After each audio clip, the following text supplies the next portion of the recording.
Aujourd'hui, on va parler de l'équipe. Et on va parler de l'équipe en 3 temps. D'abord, on va parler de l'équipe en tant que cofondateur. Qu'est-ce que ça veut dire, trouver un cofondateur, etc. Ensuite, on va parler de l'équipe avant le product market fit, enfin, plutôt avant d'avoir vraiment les moyens. Et on va parler de l'équipe at scale quand on a vraiment quelque chose qui tourne. Alors, les premières personnes avec qui on va travailler, c'est ces cofondateurs. Et j'aimerais aujourd'hui vous donner un message très simple à propos des cofondateurs. Je ne sais pas pourquoi le conseil qu'on donne toujours aux entrepreneurs, c'est de trouver des cofondateurs complémentaires en disant si tu es un tech guy, trouve un biz guy ou un mec du design. C'est un conseil très étrange qui est donné par tout le monde. Vous allez dans n'importe quel incubateur, VC, je ne sais pas quoi. C'est le conseil le plus structurant que j'entends le plus souvent. Et c'est un conseil qui est fondé sur 2 choses. D'abord, empiriquement, c'est faux. J'aimerais bien savoir dans Larry Page et Sergey Brin, lequel des deux est le mec complémentaire. Si vous regardez la plupart des boîtes de The Family, c'est fondé par des mecs qui ont la même gueule et qui se ressemblent. C'est très rarement fait par des mecs qui s'associent malgré les barrières. Et puis la deuxième chose, c'est que non seulement empiriquement c'est faux, mais c'est surtout très dangereux comme conseil parce qu'on ne comprend pas ce qu'est un cofondateur. Un cofondateur, ce n'est pas une compétence technique. Un cofondateur, c'est un soutien moral, psychologique, énergétique, de confiance qu'on va garder pendant toute la vie de sa boîte. C'est un peu comme quand on fait un enfant, son partenaire, c'est pas... personne ne s'est jamais dit, bon, bah, moi je suis un pro des couches, toi tu es un pro des petits pots, et donc il faudrait qu'on fasse un bébé ensemble, parce que je pense que tous les deux, franchement, on va assurer, quoi. Non, personne pense comme ça, en fait. Quand vous avez un enfant, vous êtes sur le même bateau, et que même s'il y en a un qui est meilleur aux petits pots et un qui est meilleur aux couches, les choses peuvent se faire naturellement, en fait. Et donc, entendez-moi bien, ça ne veut pas dire que quand vous avez dans une équipe cofondatrice, ça ne veut pas dire qu'il n'y a pas des gens qui ont des spécialités différentes. Évidemment que dans l'idéal, il y a un type qui fait la tech, un type qui fait le commerce, un type qui fait le design. Ça, c'est idéal. Mais la question, c'est est-ce que les compétences sont un choix de premier ordre ou un choix de second ordre? Et évidemment que les compétences sont un choix de second ordre. Pourquoi? Parce qu'en fait, les compétences sont culturellement marquées. On va prendre la compétence qui fait rêver tout le monde et 80% des gens que je rencontre, à savoir les devs. Tout le monde vient me voir et me dit « j'ai une super idée, c'est génial, j'ai une idée incroyable, elle vaut des milliards. Par contre, il faudrait que je trouve un dev pour la développer. » C'est une question vraiment étrange pour 3 raisons. D'abord, le stock de devs, il est en rupture. On n'est pas dans un marché où il y a beaucoup de devs. Et si vous regardez le stock de devs, qu'est-ce qu'il y a dans les devs? Dans les devs, il y a les mecs qui ont leur propre idée, qui créent leur propre boîte en attendant personne. Donc déjà, il y a tous ces mecs-là, donc vous les enlevez. Ensuite, il y a tous les mecs qui vont travailler chez Facebook, Google, Payfit, Algolia. Je crois qu'Algolia, cette année, ils embauchent 100 devs. Payfit, ils en embauchent 50. Side, ils en embauchent 30, etc. Okay, donc il y a tous ces mecs-là qui sont plus sur le marché. Et vous voulez prendre le stock restant, ne pas leur offrir de salaire, et leur dire c'est génial, je vais te donner des parts, et en plus la plupart du gens, vous voulez leur donner 10% de votre boîte, quoi. Et le pire, c'est qu'il y a des mecs qui trouvent des devs comme ça. Et pourquoi dans 100% des cas ça ne marche pas? Parce que le seul dev qui peut accepter un deal pareil, c'est un tocard. Et donc en fait, vous faites de l'anti-sélection. Vous finissez par aller trouver le seul mec dont personne ne voulait. Il n'a pas d'idée, il ne sait pas quoi faire, il n'a pas trouvé de travail, personne ne veut de lui en freelance, donc il finit sur votre projet en cofondateur à 10%. Alors soit parce qu'il n'est pas bon techniquement, soit parce qu'il a des vrais problèmes de confiance en lui, ou des vrais problèmes sociaux, ce qui va souvent le cas avec les devs. Et parlons de ça, de cette réalité dans la pièce. Les devs ne supportent pas les humains. C'est connu. Les devs, ça ne peut pas blairer les humains. Pourquoi? Parce qu'ils sont devs. Déjà, pour être dev, en étant un mauvais ex-dev, je peux vous dire que c'est horrible d'être dev. Vous passez votre journée devant un écran, vous faites des trucs, vous êtes trop fiers de vous, et après, des utilisateurs l'utilisent n'importe comment. Vous savez pourquoi tous les devs deviennent parano? Parce que vous tous. Il y a pas, quand on développe un truc, on finit forcément parano parce qu'un jour c'est utilisé par des humains et les humains ils font n'importe quoi avec votre truc.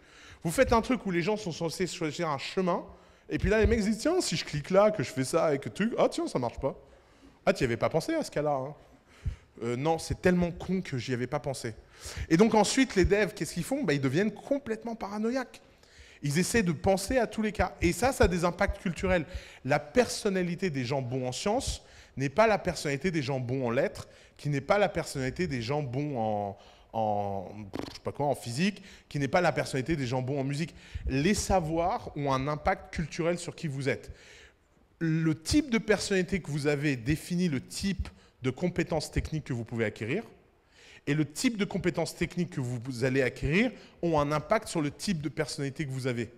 Si vous êtes du genre introverti et que vous passez toute la journée derrière un écran, ça n'aide pas. Vous êtes un peu plus introverti. Si vous êtes du genre extraverti et que vous passez toute la journée derrière un écran, en général, vous y passez moins d'heures que le mec introverti. Donc, vous êtes moins bon. Résultat, à la fin, les meilleurs, ils sont quoi? Ils sont plutôt introvertis. Et les meilleurs qui ne sont pas des devs, ils sont plutôt extravertis. Prenez l'exemple inverse. Vous êtes un commercial, vous êtes introverti. C'est un enfer. C'est un cauchemar d'être commercial en étant introverti. Vous imaginez, vous allez parler à un mec, vous ne vous sentez pas bien. Vous devez lui raconter une histoire pour vendre un truc. Ce n'est pas tout à fait exactement les faits, la réalité, et exactement les détails de ce qui le concerne. Mais personne n'achète un truc comme ça. Les gens achètent parce qu'il y a une bonne histoire, qu'à un moment, tout acte de vente est une mini-arnaque. Enfin, il y a un moment où vous avez besoin que le type, il visite un appart atypique, il trouve ça charmant, il y a une verrière, il ne sait pas qu'à chaque fois qu'il pleut, il faut mettre 10 seaux. S'il savait qu'à chaque fois qu'il pleut, il faut mettre 10 seaux, peut-être qu'en fait, il ne l'aurait pas pris, sa verrière atypique. Mais est-ce que quand vous êtes vendeur, le mec rentre, imaginez, le mec rentre, il dit « Oh, c'est charmant cette verrière ». Alors, il faut que je vous dise 3 choses. L'été, il fait très chaud sous la verrière. L'hiver, il fait très froid. Et à l'automne et au printemps, quand il pleut, ça fuit. Est-ce que vous êtes sûr que vous voulez la verrière? Ah ouais Ouais, peut-être pas. Et donc, vous ne pensez pas vraiment au downside. Mais si on vous présente le downside et l'upside tout de suite, de facto, et avant de commencer, évidemment que vous avez tendance à réfléchir et que vous avez tendance à ne pas prendre la décision. Donc quand vous êtes un vendeur, vous avez besoin de faire ce chemin aux gens, vous avez besoin d'être un petit peu agressif, légèrement, vous avez besoin d'entraîner la conviction et vous avez besoin d'amener des gens à faire des choses qu'ils n'auraient pas fait autrement. Et ça, en fait, c'est le point pour lequel c'est tellement dur de s'associer à des gens qui ne nous ressemblent pas. La probabilité, quand vous êtes dev, de vous associer à des gens qui ne soient pas des ingénieurs, elle est très faible. Et même le commercial devrait être un ingénieur. Et souvent, l'erreur que les entrepreneurs font, c'est d'avoir des espèces de modèles parfaits en tête qui n'existent pas. Vous ne pouvez pas vivre dans une fiction. Vous devez vivre dans la réalité. Il y a des choses où vous avez des points forts, vous avez des choses où vous avez des points faibles. Vous pouvez vous appuyer sur vos points forts, il faut que vous ignorez vos points faibles. Et la constitution de votre équipe fondatrice, elle s'appuie là-dessus. Alors, qu'est-ce qui est important quand on cherche un cofondateur? Ce qui est important quand on cherche un cofondateur, c'est que la décision de cofondateur, elle est plus importante que n'importe quelle décision de couple que vous prenez. S'il y a des gens ici qui ont des cofondateurs, vous savez très bien que vous passez plus de temps avec lui qu'avec n'importe qui avec qui vous êtes en couple. Donc, la première chose, c'est que vous devez vous sentir bien. Beaucoup trop de gens ont des histoires de cofondation artificielle qui sont fondées sur la raison. Pourquoi les mariages de raison, ça finissait souvent en catastrophe? Vous savez, il y a une époque pas si lointaine où on mariait les gens pour des raisons économiques, familiales, de prestige, de pouvoir, etc. Pourquoi ça finissait mal? Parce qu'on pouvait vous marier à un psychopathe, on pouvait vous marier à des gens qui faisaient n'importe quoi.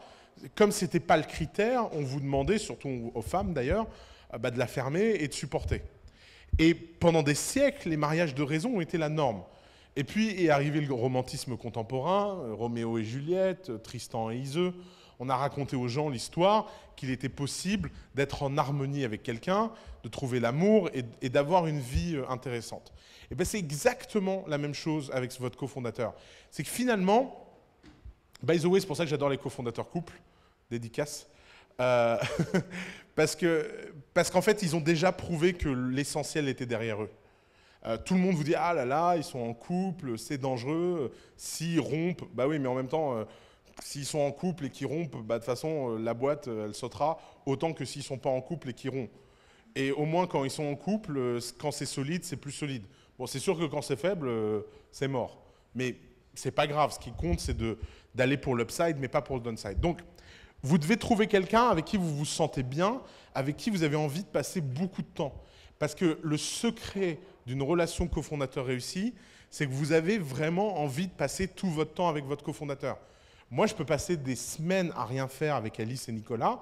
Ça fait 5 ans qu'on est cofondateurs et ça fait 5 ans qu'on est amis comme si c'était le premier jour. Parce qu'il y a quelque chose entre nous de personnel. C'est pas pour leurs compétences que je me suis associé à eux.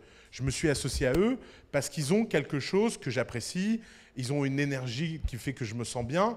Et donc, le deuxième critère, c'est que non seulement vous devez apprécier passer du temps, mais surtout, vous devez être en absolue confiance. Alors, il y a un test que j'aime beaucoup faire avec nos équipes, ça s'appelle le test du portefeuille.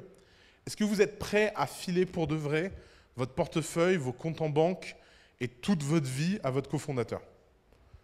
Et d'être détente à l'idée qu'il ne va rien en faire de catastrophique ou de mal. Vous donnez le code, vous donnez tout ça. C'est ça, en fait, une relation cofondatrice. Pourquoi? Parce qu'il y aura toujours des moments dans l'histoire de la boîte où votre cofondateur devra prendre des décisions pour tout le monde. Et ce jour-là, si vous n'êtes pas en confiance absolue, ça ne marche pas. Quelles sont les pires équipes cofondatrices? C'est les équipes où vous avez besoin de parler à tous les cofondateurs pour prendre une décision. Et qu'il y a du débat entre eux, et qu'il y en a un qui n'est pas d'accord avec l'autre, etc. Une bonne équipe cofondatrice, c'est une équipe dans laquelle un des membres peut prendre une décision avec laquelle aucun des autres membres est d'accord, et on n'en discute même pas. Ça peut paraître dingue, mais c'est la meilleure façon de fonctionner. Pourquoi? Parce que c'est une façon de fonctionner qui s'appuie sur les forces de chacun et qui fait qu'on va plus vite. Si vous êtes 3 cofondateurs ou 2 cofondateurs et que ça signifie que pour chaque décision, vous avez besoin de 2 ou 3 fois plus de temps, votre boîte, elle est morte. Si vous êtes 2 ou 3 cofondateurs et que ça signifie que vous pouvez faire 2 à 3 fois plus de choses et que dans 80% des cas, vous êtes d'accord et que dans 20%, vous ne l'auriez pas fait comme ça vous-même, mais vous vous en foutez parce que ça avance et parce que vous êtes en confiance, là, vous avez une boîte extraordinaire. Souvent, les gens me félicitent pour des trucs que je n'ai pas fait dans The Family, ou félicite Alice pour des trucs qu'elle n'a pas fait, ou Nicolas pour des trucs qu'il n'a pas fait. Ça nous fait toujours rire. Parce qu'en fait, les gens imaginent vraiment qu'on est au courant de ce que les autres font. J'ai aucune idée. Moi, quand Nicolas il fait des trucs, j'ai aucune idée de ce qu'il fait. Quand Alice elle fait des trucs, j'ai aucune idée de ce qu'il fait. Et d'ailleurs, je m'en fous, fondamentalement. Et c'est parce que je m'en fous que ça va vite. C'est parce qu'on a chacun nos responsabilités, qu'on a chacun notre drive, et que la somme des 3 est hyper puissante. Beaucoup plus que ce besoin permanent de ça. Et la confiance, c'est important parce qu'il y aura toujours des moments où vous devrez prendre des décisions essentielles. Par exemple, rien de pire que les levées de fonds négociées avec plusieurs cofondateurs. Vous voulez rater votre levée de fonds? Allez la négocier à plusieurs. Parce que c'est simple. Hein.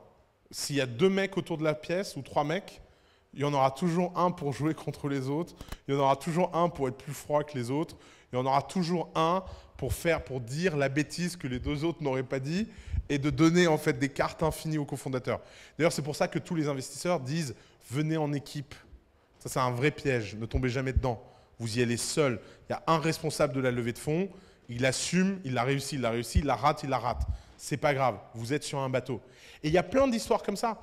Par exemple, il y a quelques années, j'ai une amie qui a un de ses cofondateurs qui a fait une erreur monumentale qui leur a coûté 250 000 € d'URSSAF, d'amende d'URSSAF.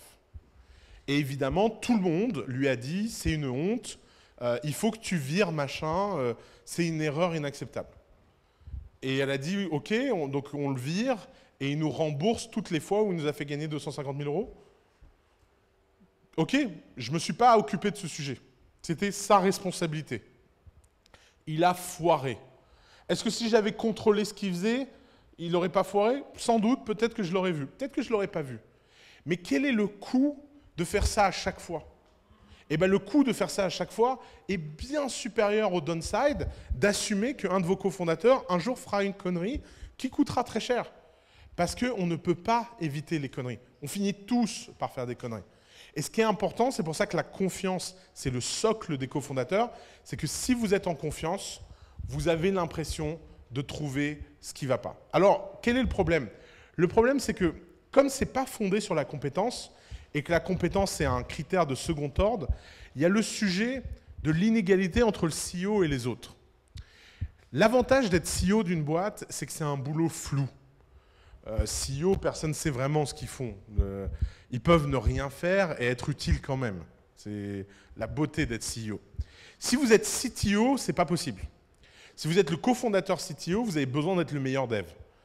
Et donc, il y a toujours un jour où, en fait, vous êtes capable, si la boîte est un gros succès, d'embaucher des gens qui sont meilleurs que vous. Et là commence cette transition hyper délicate qui est comment on fait pour rester un cofondateur dans une boîte où le cofondateur a embauché que des gens qui sont meilleurs que lui. Et ça arrive dans plein de boîtes, surtout les boîtes d'autodidactes. Vous savez, vous avez des mecs, ils bricolent, ils sont forts, ils créent des trucs, et puis la boîte, elle cartonne, elle lève des fonds, et puis le type, il embauche un responsable de A, un responsable de B, un responsable de C, puis les 3 responsables trouvent que le cofondateur, il n'est pas très bon, et il est même en fait gênant parce qu'il est dans leurs pattes, etc. Et dans ces moments-là, vous avez 2 types de cofondateurs. Vous avez les cofondateurs qui détruisent les boîtes, les cofondateurs qui font grandir les boîtes. Les cofondateurs qui détruisent les boîtes, c'est ceux qui le prennent comme une histoire d'ego et qui pensent que leur job dans leur boîte est garanti parce qu'ils sont cofondateurs. Et ça, c'est terrible parce que quand vous êtes cofondateur d'une entreprise, vous devez vous vivre plus comme un actionnaire de cette entreprise que comme un employé de cette entreprise. Ça, c'est un drame franco-français. Il y a beaucoup moins ce genre de problème aux États-Unis parce qu'aux États-Unis, d'abord, on peut se faire virer du jour au lendemain et on a l'habitude de se faire virer du jour au lendemain. Et donc, on n'a pas l'impression de se transformer en syndicaliste dès qu'on a un problème au travail. En France, on a une culture où la plupart des cofondateurs pensent que leur valeur dans l'entreprise, c'est le travail qu'ils fournissent à cette entreprise. Ce qui est complètement ahuri. Quand vous êtes un entrepreneur, vous devez d'abord vous vivre comme actionnaire. Et vous devez vous poser cette question fondamentale. Est-ce que vaut mieux que ce travail soit fait par moi ou quelqu'un qu'on paye? Et qu'est-ce que ça va avoir comme impact sur mes actions? Évidemment qu'au moment où vous êtes un entrepreneur, quand vous devez raisonner en vous disant à quel moment, qu'est-ce que je peux faire pour valoriser la valeur des actions que j'ai dans cette entreprise? Et qu'est-ce que je peux faire pour donner le meilleur à cette entreprise? Si je ne suis plus la bonne personne, je dois me retirer. Et nous, on le voit dans The Family, parce qu'on gère tous les ans des transitions de cofondateurs. C'est incroyable comme à ce moment-là, la personnalité et le rapport au travail changent tout. Si vous êtes du genre à croire que tout ça est une question de travail aux 35 heures, vous prenez un avocat, vous faites des procès, vous commencez à vous engueuler avec vos cofondateurs. Et pourquoi? Parce que fondamentalement, il n'y avait pas de confiance au début. Si vous avez compris fondamentalement que vous êtes là, non pas parce que vous êtes compétent, mais simplement parce qu'il n'y a personne d'autre, et que vous êtes la première brique d'une maison qui vous dépassera peut-être, si vous arrivez à ne pas avoir ce rapport d'ego et à mettre l'entreprise en avant de mettre vos propres intérêts, vous pouvez construire des histoires extraordinaires. Et en fait, c'est là où le jeu en tant que cofondateur et en tant qu'équipe passe par le fait de se réinventer en permanence. Le travail qu'on faisait dans The Family en tant qu'équipe fondatrice la première année n'est pas le travail qu'on fait maintenant.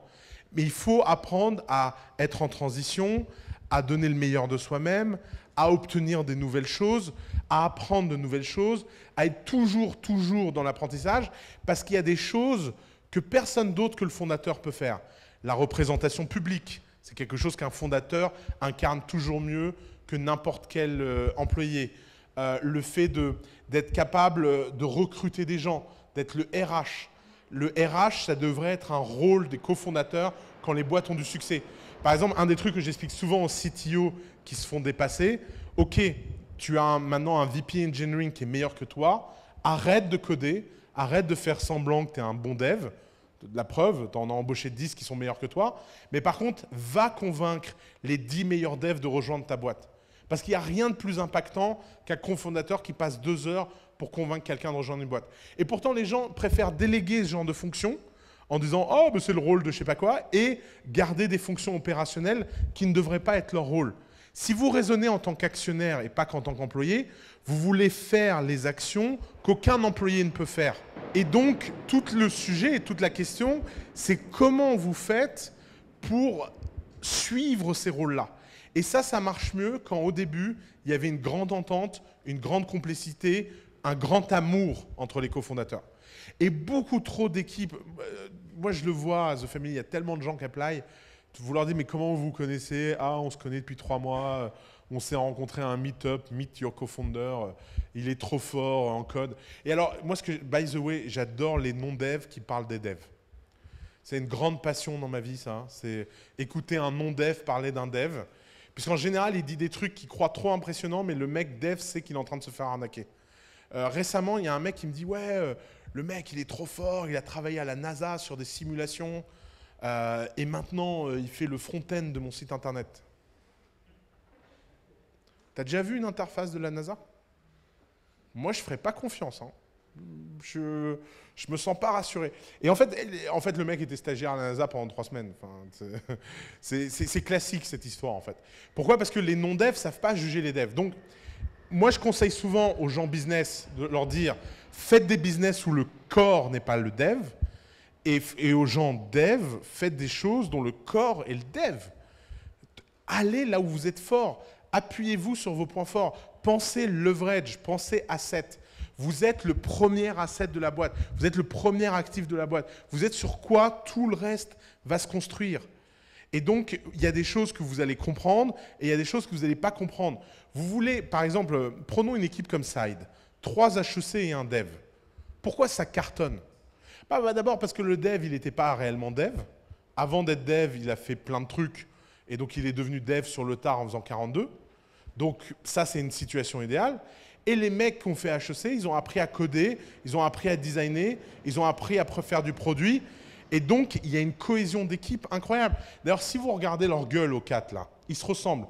Alors ça, c'est un de mes critères secrets, je ne devrais pas le dire, mais moi, j'ai tendance à ne jamais faire confiance aux équipes fondatrices où physiquement, il y a trop grande différence de style entre les gens. Vous savez pourquoi? Parce que la mode, c'est un message, et que si vous envoyez un message contradictoire, vous ne pouvez pas vous comprendre au niveau le plus intime.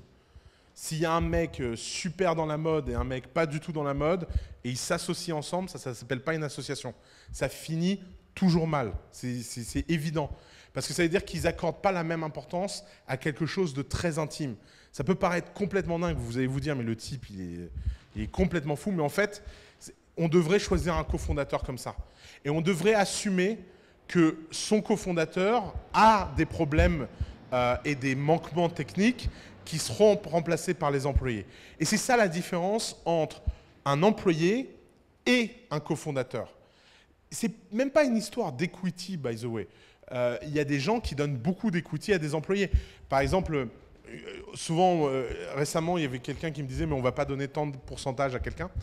Je racontais cette histoire. Quand Eric Schmidt a rejoint Google, Eric Schmidt n'a jamais été le fondateur de Google. Les fondateurs de Google, c'est Larry Page et Sergey Brin. Mais quand Eric Schmidt a rejoint Google, Google avait quelque chose comme 1000 employés et gagnait 1 milliard de chiffre d'affaires. Donc, c'est une petite boîte, quoi. Une petite PME dans les standards américains. Et ils lui ont donné 10% de la boîte. J'ose imaginer la conversation en France. Je la vois d'avance, la conversation en France. Genre, mais attends, on fait 1 milliard de chiffre d'affaires. De toute façon, en France, il serait arrêté 1 milliard, en fait. Déjà, ils auraient trouvé ça accidentel de faire 1 milliard. Sheryl Sandberg, quand elle a rejoint Facebook, alors Facebook n'était pas du tout rentable, ils n'avaient pas de business model, mais ils avaient déjà 800 employés et levé quelque chose comme 800 millions ou 1 milliard. Petite boîte, quoi. Ils lui ont donné 15% de Facebook. Mark Zuckerberg, à l'époque, avait 23% de Facebook. D'accord? Et la boîte, elle avait 4 ans et demi. Donc vous avez un fondateur qui a 23% de la boîte et qui donne 15 à une nana qui rejoint 4 ans et demi et il trouve ça normal. Imaginez le rapport qu'on a à l'equity en France après ça. Genre oui, attends, 1%. Mais pourquoi? Donc évidemment, Sheryl Sandberg, c'est pas Jojo le Clodo. Bon, elle a derrière elle une carrière incroyable. Elle a vraiment un apport extraordinaire. Mais des gens comme ça, en fait, y a plein d'histoires comme ça. Donc c'est pas une histoire d'employé. Cofondateur, c'est une histoire de est-ce que vous avez quelqu'un dans la pièce à qui vous pouvez faire confiance contre vent et marée? Est-ce que vous avez quelqu'un dans la pièce où quand il y aura des décisions très dures à prendre et que c'est des décisions que seul un fondateur peut prendre, vous pouvez compter sur lui? Est-ce qu'un cofondateur, c'est quelqu'un quand vous êtes déprimé, vous pouvez lui parler honnêtement de votre déprime? Vous ne pouvez pas parler honnêtement de votre déprime avec un employé. Si vous avez des problèmes personnels très graves dans la boîte, vous ne pouvez pas en parler réellement à votre équipe. Vous pouvez être transparent avec votre équipe, mais si vous commencez à paniquer votre équipe avec vos états d'âme permanents, ce serait une catastrophe. Et c'est pour ça que les boîtes où il y a des cofondateurs, ça fonctionne mieux que des boîtes où on est solo fondeur. Ça ne veut pas dire que c'est impossible d'être solo fondeur, ça veut juste dire que c'est beaucoup plus dur. Et souvent, quand on est solo fondeur, on est un solitaire et on accepte tous les défauts d'être solitaire. Et ils sont nombreux, en fait. Alors évidemment, quand on est cofondateur, on accepte les problèmes d'être cofondateur, c'est-à-dire d'être plusieurs, que ça peut mal tourner, qu'on peut se battre, qu'on peut se taper sur la gueule, qu'on peut divorcer, qu'on peut s'en vouloir. Mais c'est comme dans un couple, c'est quand même plus sympa de vivre avec quelqu'un que de vivre seul. Après, de temps en temps, ça finit mal. Mais c'est pas parce que ça finit mal de temps en temps qu'on ne remonte pas à cheval, qu'on ne recommence pas, etc. Donc pensez à ça, oubliez toutes les histoires. Alors évidemment, quand vous avez des cofondateurs qui sont complémentaires en compétences et unifiés en culture, c'est le rêve. Je ne vous dis pas le contraire. Maintenant, est-ce que c'est réellement possible autrement que par la chance? Non. D'ailleurs, c'est pour ça que les meilleures équipes fondatrices sont des gens qui se sont rencontrés enfants. Parce que quelle est la plus grande probabilité d'avoir une forte diversité de compétences, mais une grande homogénéité culturelle? C'est d'avoir grandi ensemble. Vous avez 3 potes, vous avez grandi ensemble. Il y en a un, il est devenu ingénieur, l'autre, il est devenu designer, et le troisième, il fait des sales. Et ils se connaissent depuis qu'ils ont 4 ans. Évidemment que ça donne des équipes. On en a 2-3 comme ça dans The Family. Ça donne des équipes invraisemblables. Parce qu'ils ont une sorte de relation personnelle qui est quasi familiale. Donc ils se connaissent par cœur, ils ont tout vécu, ils ont eu des problèmes, des hauts, des bas, ils ont eu 20 ans de leur vie pour apprendre à se connaître. Et en même temps, ils ont eu des parcours de vie un peu différents, parce qu'il y en a un qui préférait les sciences, un qui préférait les lettres, et puis les choses se sont faites un peu de façon hasardeuse. Et résultat, ils partagent une culture et une amitié très forte, alors qu'ils n'ont pas les mêmes compétences. Ça marche. Mais le faire artificiellement, c'est hyper dur. D'ailleurs, quand vous cherchez un cofondateur, arrêtez de le chercher. Faites des choses avec des gens. Moi, je n'ai pas rencontré Alice parce que je cherchais une cofondatrice. J'ai rencontré Alice parce que j'ai travaillé pour des dizaines et des dizaines de projets en consultant. Et un jour, par hasard, je suis tombé sur Alice. J'ai eu un coup de foudre. Et pareil pour Nicolas. Je n'ai jamais cherché Nicolas comme cofondateur. Nicolas, je le connaissais depuis 7 ans quand on a créé The Family, ou 5 ans. 5 ans. Ça fait 10 ans que je connais Nicolas. Donc, c'est vraiment important d'avoir une relation préalable forte. Jamais de la vie je me serais associé à Nicolas si je ne l'avais pas connu pendant 5 ans. C'est pas possible. Surtout Nicolas. Il faut au moins ça pour le connaître. Donc vous avez besoin de temps, vous avez besoin de créer. Et donc, un des grands problèmes que je vois avec les gens qui veulent être entrepreneurs, c'est leur timeline perso par rapport au projet. Vous savez, la moyenne d'âge d'un projet réussi, c'est 45 ans. Je ne sais pas si vous le savez, ce genre de réalité. Mais le summum quand on est entrepreneur, c'est 40 ans, parce qu'on commence à avoir 20 ans d'expérience. Mais ce n'est pas 45 ans après avoir passé 25 ans chez L'Oréal. Non, c'est 45 ans après avoir passé 20 ans à faire des choses. Et donc, passer 20 ans à faire des choses, ça veut dire quoi? C'est avoir des projets, être freelance, rencontrer des gens, faire des choses. Et votre première boîte n'est pas forcément la boîte ultime. Vous n'avez pas besoin de faire les choses parfaitement.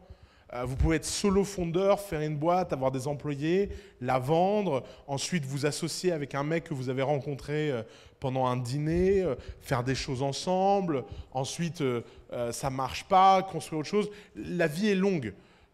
Faites confiance à la vie. Il n'y a pas de problème. Vous n'avez pas besoin tout de suite. Souvent, j'ai l'impression que les gens prennent les conseils qu'ils entendent sur Internet, ils en font des checklists et ils se disent que le but du jeu, c'est d'être parfait dans chacune des cases. Ben, ça ne marche pas, ça. C'est pas comme ça, en fait, que ça marche. Ça marche, c'est quand on est extraordinaire dans une case et qu'on n'est pas dans le reste. Donc, si vous n'avez pas d'équipe fondatrice qui vaut le coup, vaut mieux être seul. Vaut mieux être seul que mal accompagné. Mais aussi, des fois, les gens cherchent des cofondateurs à des endroits absurdes. Récemment, j'ai eu une histoire où je me suis dit, les gens sont dingues. Ouais, vraiment dingues, en fait. On a une boîte de The Family où le mec est solo fondeur. Et à chaque fois qu'il vient, il vient avec un de ses potes. Et son pote parle plus du projet que lui. Et puis, à un moment, je lui dis, mais c'est qui ce mec, en fait? Ouais, c'est mon pote. Qu'est-ce que ça veut dire, c'est mon pote? Il a l'air de connaître le projet mieux que toi, ce qui est d'ailleurs un peu bizarre entre nous. Hein. Il a l'air d'être à fond, machin. Tu lui as proposé d'être cofondateur? Ah ouais, non, ce serait génial, mais il voudra jamais. Ah ouais? Essaye. Le mec revient une semaine après, j'avais l'impression d'avoir donné, vous savez, le conseil au petit garçon ou la petite fille, dit, va lui parler à ton amoureux. Ah, c'est fou, elle m'a fait un bisou. Ouais, t'as fait un bisou, bah ouais. Et maintenant, ils sont associés. Et je me suis rendu compte que les gens avaient des gens obvious autour d'eux et qu'ils étaient juste pas capables de comprendre que c'est aussi leur rôle de les convaincre de switcher. C'est-à-dire que souvent les gens disent « Ouais, j'ai rencontré personne pour être mon cofondateur ». Pourquoi? Parce qu'ils cherchent quelqu'un qui veut être cofondateur. Mais Alice et Nicolas, ils ne voulaient pas être cofondateurs. Ils avaient tous les deux un boulot.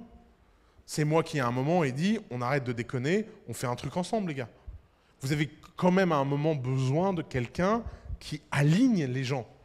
Et vous avez besoin... Si à un moment, souvent les gens disent « Ouais, j'ai proposé et les gens n'ont pas voulu ». Ben pour moi, c'est un test, ça. Si vous n'êtes pas capable de convaincre votre meilleur pote de se lancer avec vous, comment vous voulez convaincre qui que ce soit de faire quoi que ce soit pour vous, en fait? Si la personne qui vous connaît le mieux, qui vous aime le plus, ne se sent pas à l'aise à perdre 18 mois de sa vie au pire, vous m'expliquez comment vous espérez un jour convaincre 1000 personnes, 200 clients, faire des trucs impossibles? Il y a un moment, il faut rappeler aux gens qu'être entrepreneur, c'est faire des choses qui ne sont pas faciles et que la plupart des gens considèrent difficiles. Et c'est aussi ça, le vrai test entrepreneur. Être entrepreneur, ça ne vous est pas dû. Oui, il y a des gens qui sont meilleurs à convaincre les autres de les rejoindre. Oui, il y a des gens qui sont meilleurs à faire des choses que d'autres. Oui, il y a des gens qui ont du charisme, de l'ambition, qui vibrent. Mais c'est parce qu'ils méritent plus d'être entrepreneurs que les autres. Je veux dire, c'est quelque chose qui se mérite d'être entrepreneur. Ce n'est pas quelque chose qui vous est dû. On a l'impression un peu en ce moment que être entrepreneur, c'est quelque chose qui est dû à tout le monde. D'ailleurs, on dit, nous, anyone can be an entrepreneur. On n'a pas dit everyone. Hein, il y a une grande différence entre anyone et everyone. Anyone, c'est-à-dire que l'entrepreneur, il peut venir n'importe où. Everyone, ça veut dire tout le monde est entrepreneur. Mais ce n'est pas un dû entrepreneur. Et les gens devraient beaucoup plus prendre ce genre de moments comme des tests sérieux. Si vous n'arrivez pas à convaincre quelqu'un d'être votre cofondateur et que vous n'êtes pas à vous considérer du genre solitaire et absolu et capable de tout surmonter tout seul et en vous en foutant des autres, si vous êtes dans cette intersection où vous avez besoin des autres, mais vous n'êtes pas capable de les convaincre, bah c'est peut-être tout simplement que vous n'êtes pas fait pour être entrepreneur. Vous avez peut-être juste simplement raté le premier test. Et entrepreneur, c'est plein de tests comme ça. Et il faut simplement l'accepter, se regarder en face et dire « Bon, ok, je ne vais pas faire ça, je vais faire autre chose. » Et il y a plein de façons d'être entreprenant. Je veux dire, les entrepreneurs n'ont pas le monopole d'être entrepreneurs. Vous pouvez rejoindre un projet, être instrumental, vous pouvez être employé et être formidable, vous pouvez avoir une vie extraordinaire sans jamais être le CEO ou le cofondateur d'un projet. Je veux dire, il n'y a pas que eux qui ont des vies qui valent le coup d'être vécues. Et je peux vous dire que ça vient avec un prix que la plupart des gens ne veulent pas payer de toute façon. Donc détendez-vous. Est-ce que vous voulez passer 5 ans à manger des pâtes envers et contre tout, quoi? Je veux dire, il y a des moments où être entrepreneur, c'est pas drôle. Et si c'est pas drôle, c'est parce que les gens qui le sont, c'est plus fort qu'eux. Il faut aussi avoir conscience de ça, quoi. Alors, si vous trouvez ce cofondateur à qui vous faites confiance, commence l'étape numéro 2, qui est la construction de l'équipe. Alors, 2 choses. L'équipe, il y a 3 phases quand on construit une équipe. Il y a pré-product market fit, post-product market fit et scale. Pré-product market fit, mon conseil, gardez l'équipe la plus petite possible. Et si vous avez besoin d'une grande équipe pré-product market fit, vous êtes dans la merde. Je veux dire, l'une des boîtes les plus dures de The Family, c'est Agricool. Parce que Agricool, c'est une boîte qui, pré-product market fit, a besoin de beaucoup de gens. Construisez des conteneurs, des usines, des machins. C'est horrible, ces boîtes-là. Horrible. Vous n'imaginez pas à quel point elles sont dures à construire. Et surtout quand c'est votre première boîte. Quand c'est votre première boîte, faites attention à construire quelque chose de simple, sur lequel vous pouvez être vite sur le marché et vite gagner de l'argent pour écrire une première histoire facile que les gens peuvent reconnaître comme étant une histoire entrepreneuriale. Ne sous-estimez pas à quel point votre première œuvre n'a pas besoin d'être votre chef-d'œuvre. Vous pouvez construire plusieurs œuvres avant d'écrire un chef-d'œuvre. C'est comme ça dans l'art, c'est comme ça dans l'entrepreneuriat. Maintenant, pré-product market fit, l'équipe, c'est horrible. Pourquoi? Parce que vous n'avez pas d'argent pour la payer. Vous ne savez pas réellement combien vous pouvez payer les gens. Pourquoi? Parce que la façon dont on paye les gens dépend du type de product market fit qu'on a. Si vous avez un product market fit extraordinaire, vous pouvez payer les gens de façon extraordinaire. Si vous avez un product market fit avec très peu de marge, vous avez besoin d'avoir une culture où vous payez mal les gens. Et les inégalités de salaire entre les boîtes sont terribles. Par exemple, vous prenez une boîte comme Free. Free, c'est un opérateur télécom low cost qui compte chaque centime. Free ne peut pas payer les gens au-dessus du prix de marché. Si par contre vous êtes chez Goldman Sachs, il y a tellement d'argent que vous pouvez payer une secrétaire plus cher qu'un ingénieur chez Free. Pourquoi Goldman Sachs paye les assistantes des MD plus cher que ne gagne la moyenne d'un ingénieur débutant chez Free? Tout simplement parce qu'ils ne savent plus quoi faire de leur pognon. La masse salariale est tellement faible comparée à l'argent qu'ils gagnent qu'ils peuvent se permettre de gaspiller de l'argent par la fenêtre et ça crée de la cohésion sociale. Si vous payez chez Goldman Sachs une assistante le prix qu'on paye une assistante chez Free, l'ambiance va être vachement mauvaise au bureau. Parce que quand elle verra passer le salaire du MD, ça va créer beaucoup de ressentiment. Et ce que les gens ne comprennent souvent pas sur les salaires, c'est qu'on ne paye pas quelqu'un pour sa valeur, on paye quelqu'un pour la valeur qu'il crée dans le contexte où il est, comparativement à l'ensemble des salaires de l'entreprise. Il n'y a pas un market rate de la secrétaire. Une secrétaire qui travaille pour un PDG ne gagne pas plus sa vie parce qu'elle est meilleure. Elle gagne plus sa vie parce que de toute façon, le PDG gagne des sommes tellement indécentes qu'il faut donner des sommes indécentes pour une secrétaire pour créer une cohésion sociale. Sinon, il y a du ressentiment, sinon il y a des troubles, sinon il y a des choses pas sympas qui se créent dans l'entreprise. Et le problème, c'est que quand vous êtes pré-product market fit, vous n'avez que de l'espoir là-dessus. Vous ne savez pas quel est votre taux de marge, vous ne savez pas quel est votre taux de bénéfice, vous ne savez pas si vous allez avoir beaucoup de clients. Évidemment que vous pouvez imaginer que votre boîte sera une billion de dollars, mais pour l'instant, vous n'avez aucune preuve concrète sur le fait que ça le sera. Vous n'avez que de l'espoir. Donc, pré-product market fit ne crée pas d'équipe. essayez de... Alors, je vais vous dire un truc que personne ne vous dira, mais les startups ont ça d'horrible, qu'en général, les 20 ou 30 premiers employés sont rarement les 20 ou 30 employés qui restent à la fin. Pourquoi?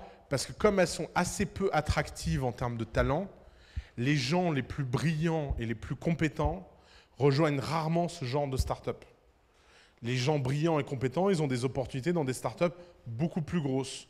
Et donc, vous avez des cycles naturels de remplacement où les gens se font remplacer par des gens qui sont bien meilleurs dans leur boulot. Et c'est pour ça que quand vous constituez votre équipe, l'erreur de débutant que tout le monde fait, c'est de donner des titres gonflants à des gens trop tôt. Vous savez, les startups, c'est souvent l'endroit où il y a un Chief Technology Officer, Chief Product Officer, Chief Marketing Officer, avec des stagiaires. Sauf que le problème, le jour où vous embauchez vraiment votre Chief Marketing Officer, il faut retirer le titre du mec et le donner au nouveau qui arrive. Et souvent, les gens disent « Ah, c'est qu'un titre. » Ouais. C'est que de l'ego. Ouais. Non, l'ego, c'est le truc le plus important dans la vie. Vous savez, il y a des procès au prud'homme. Si vous voulez avoir une vraie leçon de management, vous allez sur le site des prud'hommes et vous regardez pourquoi les gens attaquent au prud'homme. Et notamment, il y a ces procès très célèbres de changement d'étage. Vous savez qu'il y a des gens qui attaquent au prud'homme parce qu'ils ont été changés d'étage dans un bureau. Ils étaient au 5e étage, ils sont passés au 3e étage. Ils attaquent. Et alors les gens ont des réactions comme ça, ils disent « mais c'est absurde, c'est vraiment con les gens ». Mais non, les gens ne sont pas cons. Retenez cette hypothèse, les gens ne sont jamais cons. Je sais que ça peut paraître bizarre comme hypothèse, mais en fait les gens font toujours des choses profondément rationnelles. Quand vous êtes dans une entreprise traditionnelle et qu'il y a une hiérarchie et il y a du statut, quand on vous passe du 5e au 3e étage, on vous dit que vous êtes une sous-merde. Vous pouvez faire semblant de ne pas comprendre et vous pouvez faire semblant de dire c'est pas important. En fait, c'est essentiel. Parce que vous êtes dans ce genre de boîte. Parce que vous êtes dans une boîte où ce genre de truc est important. Et donc, on ne peut pas vous dire le jour où ça vous arrange, ouais, en fait, c'était pas important. Non, en fait, si, c'est important, je sais que c'est important, donc je vais t'attaquer au prud'homme. Et d'ailleurs, la plupart des gens, ces gens gagnent au prud'homme, en fait. Et ils ont raison de gagner au prud'homme. Parce que si vous êtes assez con pour créer une culture d'entreprise où vous mettez le patron au 6e étage, les VP au 5e, les principals au 3e, les ingés au 2e et les stagiaires au 1er, et qu'un jour vous passez un mec du 5e étage au 1er étage en disant « Non, mais c'est simplement de la réorganisation logistique », eh bien, il ne faut pas vous étonner que les gens ils vous attaquent et qu'ils gagnent. C'est normal, en fait. Et de la même façon, c'est pour ça que c'est hyper important d'instaurer une culture du travail et de l'effort dès le début, et que quand les gens viennent et demandent des titres, vous leur dites non. Parce que pourquoi les gens dans les startups donnent des titres? Parce que non seulement les startups n'attirent pas les gens les plus compétents au début, mais en plus elles attirent les gens qui ont l'ego le plus gonflé. Et donc les gens, ils viennent pourquoi? Ils viennent parce que justement, ils vont avoir le titre de Chief Marketing Officer ou de Chief machin. Et ils vont être trop contents de dire aux gens qu'ils ont ce titre-là. Et donc, vous, en tant qu'entrepreneur, vous avez une responsabilité à vous dire vaut mieux ne pas embaucher quelqu'un qu'embaucher quelqu'un qui accorde de l'importance à ce genre de choses. Mais imaginez que vous donnez ce titre à quelqu'un. Moi, je le vois dans mes startups parce que, évidemment, c'est la règle, personne ne m'écoute à The Family, contrairement aux apparences. Et donc, je raconte toujours ça aux entrepreneurs et je finis toujours avec des startups qui ont des chiffres. Et en général, post-série A ou post-série B, j'ai toujours la même conversation. Je ne comprends pas, là on veut embaucher machin et on veut lui donner ce titre. Donc on a dit au mec que maintenant il serait plus ce titre-là. Mais en plus c'est trop drôle parce que résultat, ça crée des hiérarchies. Vous avez un chief qui a des heads et les heads, ils ont des directors, mais il n'y a toujours pas de salariés.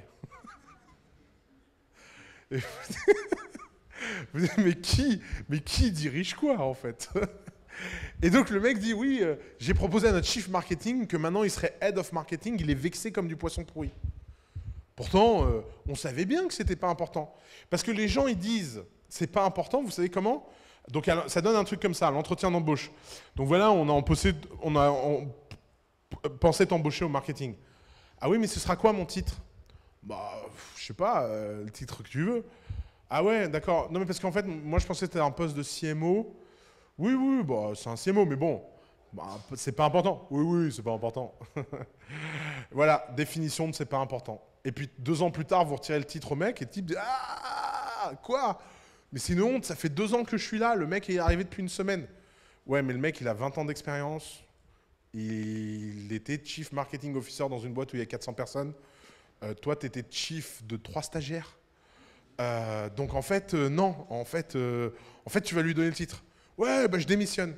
Et ce qui est dingue, c'est que les entrepreneurs, à ces moments-là, comme ils portent la culpabilité, ils comprennent même pas en fait que ils sont bénis des dieux quand les mecs démissionnent. Parce que quand les mecs ne démissionnent pas et qu'ils ont ce genre d'attitude de terroriste, c'est terrible en fait. Ils viennent, ils pourrissent l'ambiance, il y a des guerres infernales, etc. Mais, encore une fois, je ne le reproche pas aux employés. Si on vous donne un titre de chief machin, le jour où on vous l'enlève, c'est un désaveu. C'est pas la peine de faire semblant que ça l'est pas. Il faut être complètement con et être un entrepreneur, pour le coup, pour faire semblant que ces choses-là ne sont pas importantes. Mais bien sûr qu'elles sont importantes. Le mec est sous-payé de toute façon. Évidemment qu'il lui reste que ça. Imaginez, mettez-vous toujours empathiquement à la place des gens.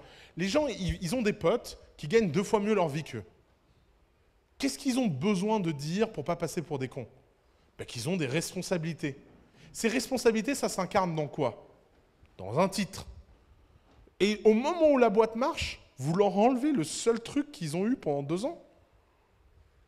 Et après, les gens disent, c'est quand même bizarre. Ils ne sont pas très sympas, ces gens. Mais non, ils sont rationnels.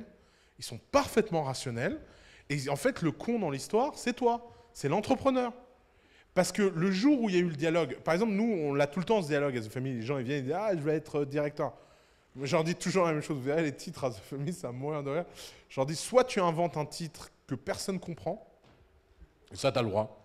Tu peux être Head of Fairy, Head of Fairy Tale, Chief Happiness Officer. Vas-y, fais-toi plaisir. Soit tu portes le titre de ton département. Par exemple, Fellowship. Il n'y a pas de Fellowship Manager. Et alors, il y en a toujours un pour aller me foutre un Fellowship Manager. Mais tu manages quoi? Il n'y a personne que tu manages. Et en fait, on est vraiment radical là-dessus. Et les bonnes boîtes le sont. En général, c'est les second-time entrepreneurs qui comprennent cette connerie. Tous les first-time entrepreneurs font la connerie des titres. Rassurez-vous, détendez-vous. Moi, je l'ai fait. Moi, j'avais réussi à créer des chiefs, des VP. J'avais créé le VP en dehors, entre le chief et le head. Et il n'y avait que des stagiaires. Donc je la connais l'histoire, je la connais par cœur en fait l'histoire. Mais évidemment quand on est entrepreneur, comme on n'a pas grand chose à offrir, mais en fait c'est parce que fondamentalement on ne croit pas assez dans ce qu'on fait. La chose la plus dure quand on est first time entrepreneur, c'est de croire qu'on est en train de faire quelque chose d'important. C'est de croire qu'on est en train de faire quelque chose de suffisamment précieux pour que le simple fait d'y participer suffise. Oui, c'est mal payé, oui, il n'y a pas de titre. Oui, tu auras des problèmes à expliquer à ton entourage pourquoi tu es là, mais par contre, on va s'amuser, on va faire des choses dont tu seras fier toute ta vie. Ça, si vous êtes capable de regarder quelqu'un dans les yeux et de lui dire ça, vous verrez que vous passerez une étape en termes de management. Parce qu'au pré-product market fit, vous ne pouvez rien promettre.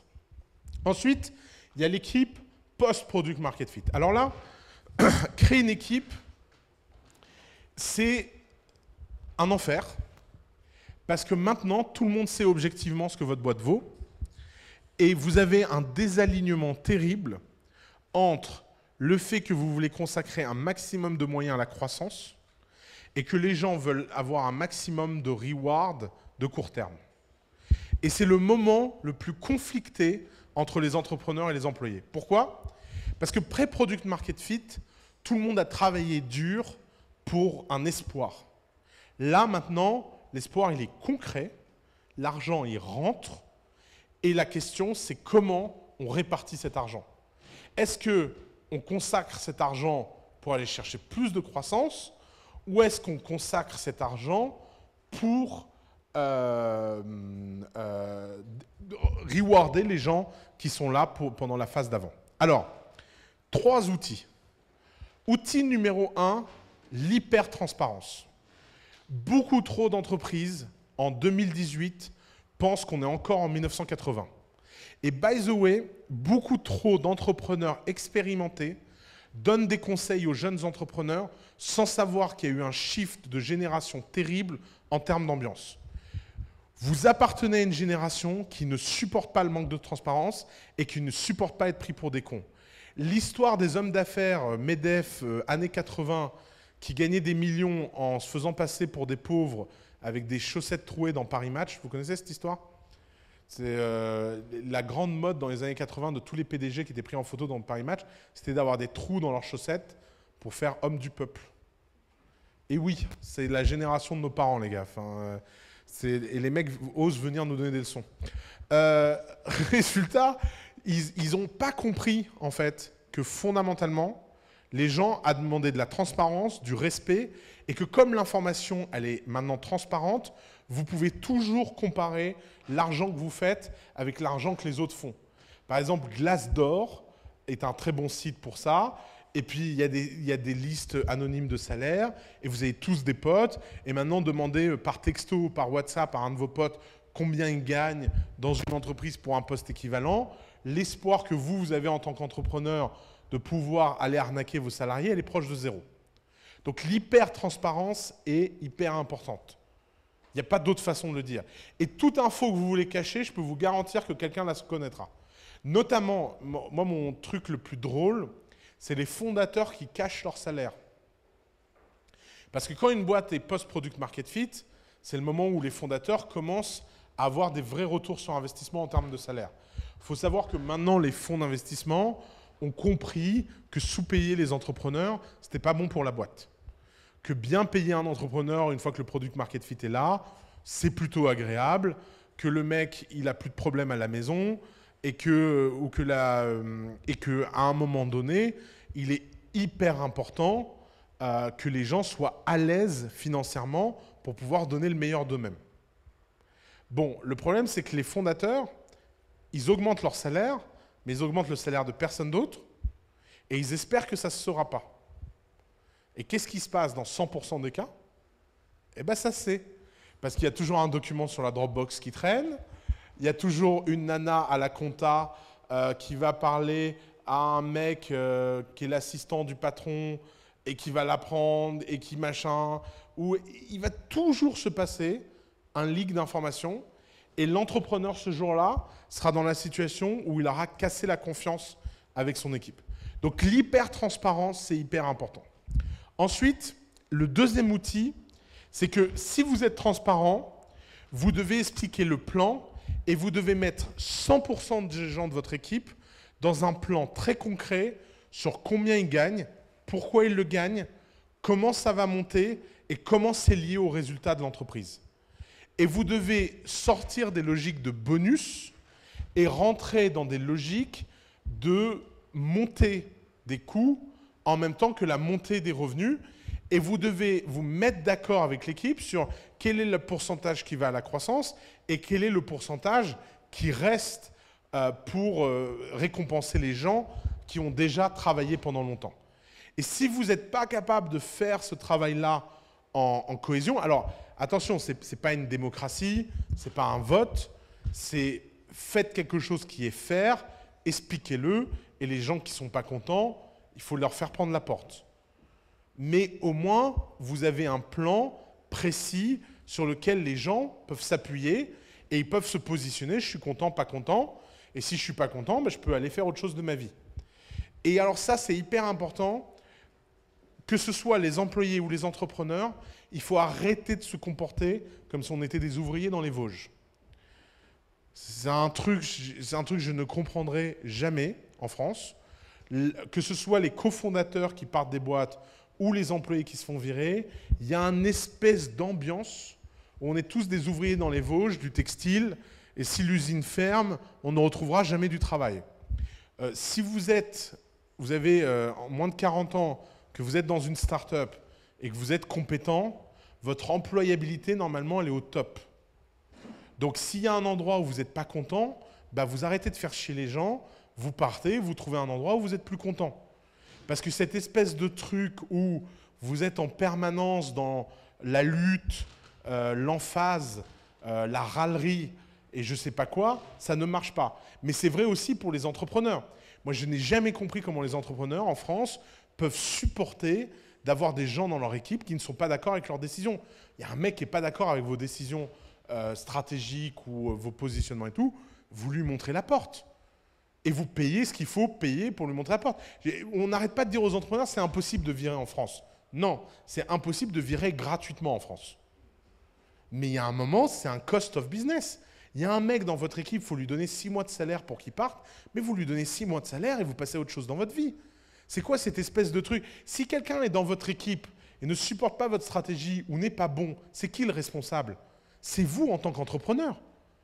C'est quoi cette espèce de mythe qu'en fait, c'est les gens qui ne bossent pas qui sont responsables? C'est vous qui l'avez. Personne vous a forcé à l'embaucher. Vous lui avez fait passer des tests. Vous lui avez fait passer des entretiens. Vous avez foiré lamentablement. Et vous voulez qu'en plus, ce soit gratuit? Que, en fait, quand vous foirez votre sélection, c'est gratuit? Mais non. Vous payez, vous raquez. Vous donnez les mois qu'il faut pour que la personne ne vous fasse pas chier et que vous passez à autre chose dans votre vie. Nous, à The Family, on a viré 35 personnes en 5 ans. On est amis avec 34 d'entre eux. Bon, ça ne peut pas marcher à tous les coups. Mais si vous faites les choses en respect, en franchise, vous dites aux gens, écoute, ça ne marche pas, voilà tes indemnités, voilà la porte, on n'a jamais quelqu'un qui nous a dit, ah là là, c'est une honte. Non, les gens ont pris leur chèque, on dit, bon, ça ne l'a pas fait. D'ailleurs, 100% des gens qu'on a virés, on les a recommandés. Hein. Vous savez pourquoi? Parce qu'on savait très bien pourquoi ça ne marchait pas chez nous. C'est jamais des problèmes de compétences. C'est des problèmes de fit, c'est des problèmes... Vous avez quelqu'un de très rigide qui rejoint notre équipe. On n'a pas vu qu'il était rigide. Vous imaginez dans une équipe chaotique la catastrophe pour quelqu'un de rigide? On a l'impression d'être en milieu hostile permanent. Ben, à un moment, vous lui dites, écoute, on va arrêter de se faire du mal, hein, tu vas partir, on va te donner de l'argent, mais va dans cette boîte, ils sont aussi rigides que toi. Vous allez vous sentir bien entre mecs comme ça. Et voilà. Et d'ailleurs, super heureux. Cet employé nous adore. Enfin, c'est vraiment... on a l'impression d'avoir changé sa vie, quoi. Personne ne lui avait jamais dit qu'elle était rigide. Bon, bah maintenant, quelqu'un lui a dit, elle cherche que des gens rigides. Et c'est pas être souple, ça a des désavantages autant que être rigide. Quand vous êtes une boîte chaotique comme The Family, vous avez des downsides qui sont différents des downsides que vous avez quand vous êtes une boîte rigide. Mais il n'y a pas un modèle qui est bon et un modèle qui est mauvais. Il n'y a que des choix. Les choix existent parce qu'ils portent en eux... Oui, c'est le truc de yin et de yang. Dans tout yin, il y a un yang. Dans ton yang, il y a un yin.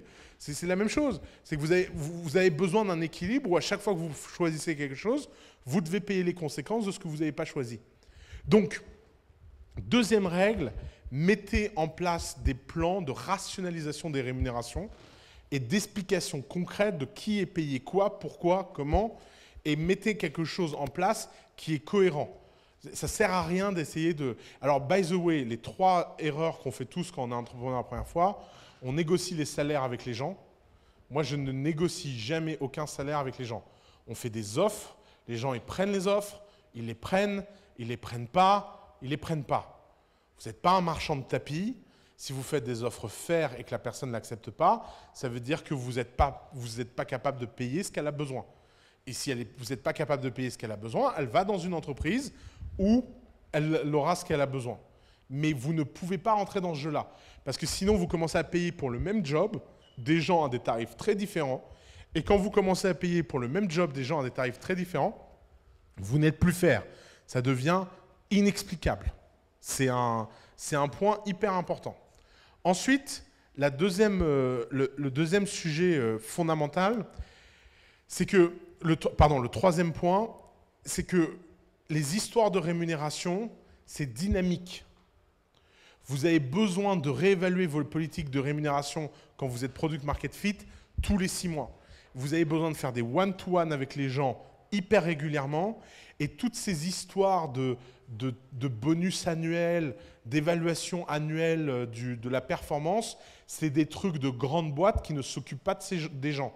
Je ne comprends pas pourquoi les startups pensent que les grands groupes ont quoi que ce soit à leur apprendre sur comment diriger leur boîte. Les grands groupes trouvent des optimisations qui sont dues à leur taille. Et c'est-à-dire que c'est des systèmes qui ne marchent pas, mais comme ils ont des tailles géantes, ils n'ont pas le choix. Pourquoi les grands groupes font des évaluations annuelles de performance? C'est parce qu'il y a tellement de monde que vous ne pouvez pas faire plus rapide qu'annuel. C'est pas parce que les grands groupes trouvent que c'est la panacée de voir un mec qu'une fois par an. Vous imaginez un feedback une fois par an dans une start-up où tous les mois, les choses changent fondamentalement? Nous, on conseille aux startups que personne dans une startup devrait passer un mois sans faire un one-to-one. Pas un mois qui doit... Et un feedback qui n'est pas donné immédiatement dans une équipe est un feedback qui ne vaut rien. Rien. Si un mec fait quelque chose devant vous qui n'est pas bon, vous lui dites « ça vaut quelque chose ». Si au bout d'un an, vous dites à un mec « alors, ton travail, ça va pas », moi je me dis « mais moi je serais salarié ». Au bout d'un an, on me dit que ça fait un an que je fais un truc qui ne va pas, mais je lui pète la table sur la tête, quoi. Je ne pouvais pas me le dire avant, connard. Ça fait un an que je m'emmerde. Donc vraiment, essayez de mettre du rythme et prenez soin des gens. Si vous prenez soin de votre équipe prendra soin de vous. Et c'est vrai dans toutes les entreprises. Je veux dire, qu'est-ce que les entreprises traditionnelles ont de fondamental à apprendre dans les startups? C'est que les startups, c'est jamais une décision de quoi. C'est toujours une décision de qui. Tout le monde a envie de réfléchir à la stratégie. C'est un truc qui me fascine, moi. La passion des gens pour la stratégie. Vous savez, en général, les stratégies dans les startups, ça se résume en 3 lignes. Faire un bon produit que les gens veulent, le distribuer là où les gens l'achètent et essayer de ne pas trop foirer tout ce qu'il y a autour. Je pense qu'à peu près, je viens de vous résumer la stratégie de 95% des startups. Là. Peut-être qu'il y a 5% de startups un peu régulées qui ont des trucs du genre éviter la police comme critère. Mais à part ça, je veux dire, c'est qui ces bouffons qui pensent vraiment que ça apporte de la valeur de passer 5 heures dans une pièce à réfléchir? Parce que quand bien même, ok, imaginons que vous allez réfléchir à la stratégie commerciale et que grâce à 3 mois de réflexion, vous allez faire 20% de performance en plus. De toute façon, vous êtes à 0. Qu'est-ce que ça change? Ça ne change rien. Si ces 3 mois, vous les aviez passés à faire l'annuaire de A à Z, vous iriez beaucoup mieux. D'ailleurs, un de mes meilleurs moments dans l'histoire de The Family, c'est un déjeuner qu'on a organisé avec les fondateurs de Star of Service. Bon, c'était un déjeuner un peu piège, mais j'avais pris tous les entrepreneurs qui me gonflaient. C'est ce que j'appelle les intellos bloqués. C'est tous les gens qui sont très intelligents, mais ils sont tellement intelligents que c'est vraiment dangereux pour eux. Et ils sont paralysés, quoi. Ils vont se poser une question, la question va amener une question, qui va donner une question, et la question, en fait, n'est qu'une grande question. Tu te sens visé, mon pote? Il y a elle à côté qui fait « Écoute !» Super le soutien. et donc, une espèce de truc, vous ne savez pas comment en sortir. Et alors, le sujet, c'était quelle est la bonne stratégie marketing? Et alors, Star of Service, c'est une de mes boîtes préférées. Vraiment, Dieu sait que j'aime ces mecs. Parce que chez eux, la réflexion, c'est plutôt j'agis et je réfléchis après. C'est plutôt dans ce sens-là. Et donc, j'avais organisé un déjeuner avec eux et il y avait les entrepreneurs. Et donc, la question, c'était « Ouais, Star of Service, c'est génial, votre truc. C'était quoi la stratégie marketing ?» On appelait les gens au téléphone. « Ouais, d'accord, mais comment vous décidiez d'appeler les gens au téléphone ?» On a pris l'annuaire de A à Z. Excuse-moi, je ne comprends pas la question. Comment tu veux faire, en fait? Comment ça, l'annuaire? Bah ouais, les pages jaunes. On a scrappé les pages jaunes et on écrit à tout le monde. Mais comment ça? Ouais, puis à un moment, on s'est rendu compte qu'il y avait des pages jaunes dans tous les pays. Donc on fait ça dans 60 pays. Mais ça marche. Bah ouais, on est 180 employés. Je peux vous dire, ils sont tous sortis de là. Ils étaient c'est quoi les pages jaunes? Et en fait, à votre avis, entre quelqu'un qui optimise 10 heures de réflexion et quelqu'un qui agit pendant 10 heures, lequel des deux gagne? Et imaginez que le mec qui agit pendant 10 heures est vraiment à côté de la plaque et bête. C'est le mec qui est à côté de la plaque qui est bête. Pourquoi? Parce qu'il aura agi. Donc même si... D'ailleurs, c'est une erreur que font très souvent les commerciaux. Moi, je vois souvent dans The Family, les mecs, ils me disent, voilà, j'ai 10% de conversion sur 100 leads, je vais essayer de passer de 10 à 20% de conversion. Pourquoi ne pas passer de 100 à 1000 leads? Si vous passez de 10 à 20% de conversion, ce qui est déjà un effort titanesque, vous imaginez, c'est-à-dire que 100% de performance en plus sur la conviction. Vous parlez à 100 personnes et au lieu d'en convaincre 10, vous allez en convaincre 20. Donc vous allez passer des heures à raffiner votre argumentaire. Vous allez passer des mois et des mois à tester des trucs, trouver des machins, essayer de développer un truc complètement dingue pour passer de 10 à 100 à 20.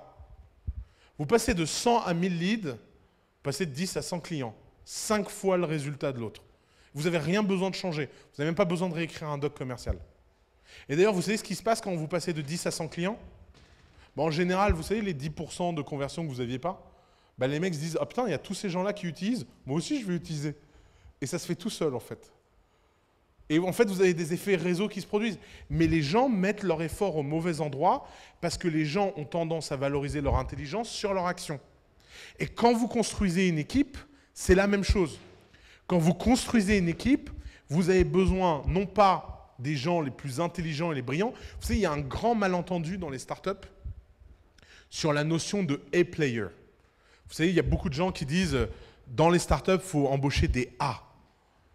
Le problème, c'est qu'en France, on a une définition complètement débile de ce qu'est un A. Notamment, on a une boîte à The Family. La dernière fois, je parlais avec eux et ils me disaient qu'il a enfin trouvé un assistant et le mec a fait l'école centrale. Et je lui dis, oh là là, tu sais que ça va devenir une catastrophe. Il me dit pourquoi? Il me dit parce que d'abord le mec, tu ne pourras jamais l'appeler assistant, tu vas devoir l'appeler adjoint. Elle me dit ah ouais c'est vrai, il m'a demandé ça. Je dis, ouais, je la connais l'histoire. Et puis en fait tout ton travail d'assistant, il ne le fera jamais. Donc il va ne faire que augmenter et il voudra faire que des choses où il ne sait pas faire, c'est-à-dire être ton adjoint, prendre des décisions, réfléchir stratégiquement, tous les trucs de relou quoi. Et ça n'a pas manqué. Et après, donc il s'est fait virer au bout de 3 mois et il m'a dit on m'a dit qu'il fallait des A. Alors moi j'embauche un A. Je dis oh là. Donc toi tu te dis j'embauche un assistant, je veux assistant niveau A, tu penses centre un lien. Il est où le problème en fait? Non, quand les Américains ils disent on n'embauche que des A, ils ne savent même pas le diplôme qu'ils ont les A. Non, c'est pour chaque job, j'embauche le meilleur qui a passé les interviews. Et je vais chercher des pools de candidats tellement larges que je peux choisir quelqu'un d'extraordinaire. D'ailleurs, il n'y a qu'à voir les assistants moyens dans les boîtes américaines, c'est toujours les mecs et les filles les plus extraordinaires de la boîte. Parce qu'ils vont chercher des gens qui ont toujours rêvé d'être assistants.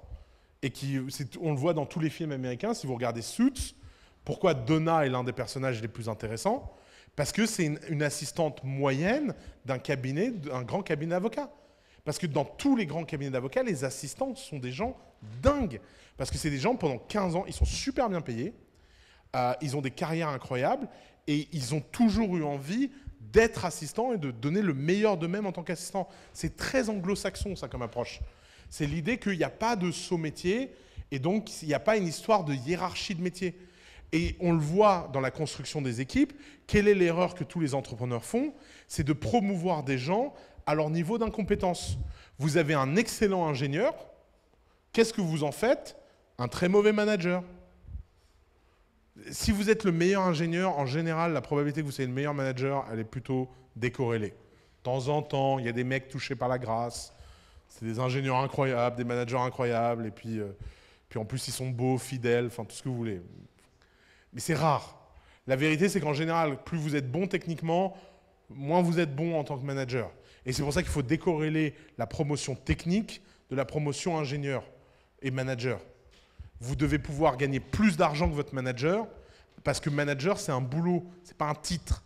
Manager, c'est celui qui fait que les équipes communiquent entre elles, respectent les deadlines et expliquent à la direction où on en est.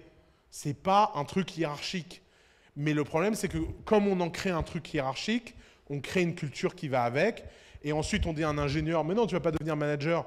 Tu es plus important, et le mec, il voit bien qu'autour de lui, les seuls gens valorisés sont justement les gens qui sont managers. La preuve, tous les managers sont mieux payés que lui. Si vous avez des ingénieurs qui sont mieux payés que les managers, les gens, ils n'ont plus envie d'être managers.